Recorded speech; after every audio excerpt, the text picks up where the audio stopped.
സംസ്ഥാനത്ത് വിവിധയിടങ്ങളിൽ ശക്തമായ മഴയ്ക്കും കാറ്റിനും സാധ്യത.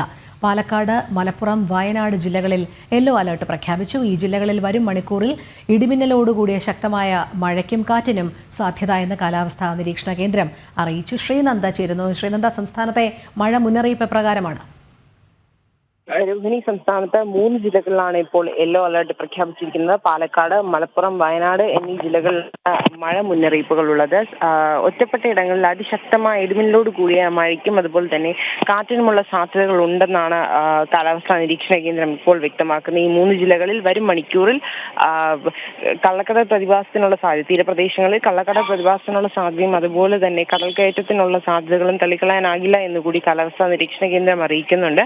നിരവധി ഇവിടെ മുൻപും ഈ സമാന മുന്നറിയിപ്പുകൾ നൽകിയിരുന്നു. എന്നാൽ ഇന്നത്തെ മുന്നറിയിപ്പ് വയനാടും അതുപോലെ തന്നെ മലപ്പുറം ജില്ലയിലും കർശനമായി തന്നെ പാലിക്കണമെന്നാണ് കാലാവസ്ഥാ നിരീക്ഷണ കേന്ദ്രം ഇപ്പോൾ അറിയിക്കുന്നത്. ഇനി വരുന്ന ഒരു 3 മണിക്കൂറിൽ തിരുവനന്തപുരം ഉൾപ്പെടെയുള്ള മറ്റ് ജില്ലകളിലും മഴയ്ക്ക് സാധ്യതയുണ്ടാകാം എന്നൊരു പ്രവചനം കൂടി കാലാവസ്ഥാ കേന്ദ്രം അറിയിക്കുന്നുണ്ട്. എന്നാൽ യാതൊരുവിധ മുന്നറിയിപ്പുകളും നൽകിയിട്ടില്ല. ജനങ്ങളോട് ജാഗ്രത പാലിക്കണമെന്നും അതുപോലെ തന്നെ മത്സ്യത്തൊഴിലാളികളോട് കടലിൽ പോകരുതെന്നും കാലാവസ്ഥാ കേന്ദ്രം ഇപ്പോൾ വ്യക്തമാക്കുന്നു. രോഹിണി. ശരി ശ്രീനന്ദ, സംസ്ഥാനത്തെ വിവിധ ഇടങ്ങളിൽ ശക്തമായ മഴ മുന്നറിയിപ്പ് വരുന്നുണ്ട് എന്ന് മാത്രമല്ല ഇടിമിന്നലോടുകൂടിയ മഴയും ശക്തമായ കാറ്റും ഉള്ളതിനാൽ ജനങ്ങൾ ജാഗ്രത പാലിക്കണം എന്നാണ് കാലാവസ്ഥാ നിരീക്ഷണ കേന്ദ്രം നൽകുന്ന മുന്നറിയിപ്പ്. ശ്രീനന്ദയാണ് വിവരങ്ങൾ നൽകിയത്.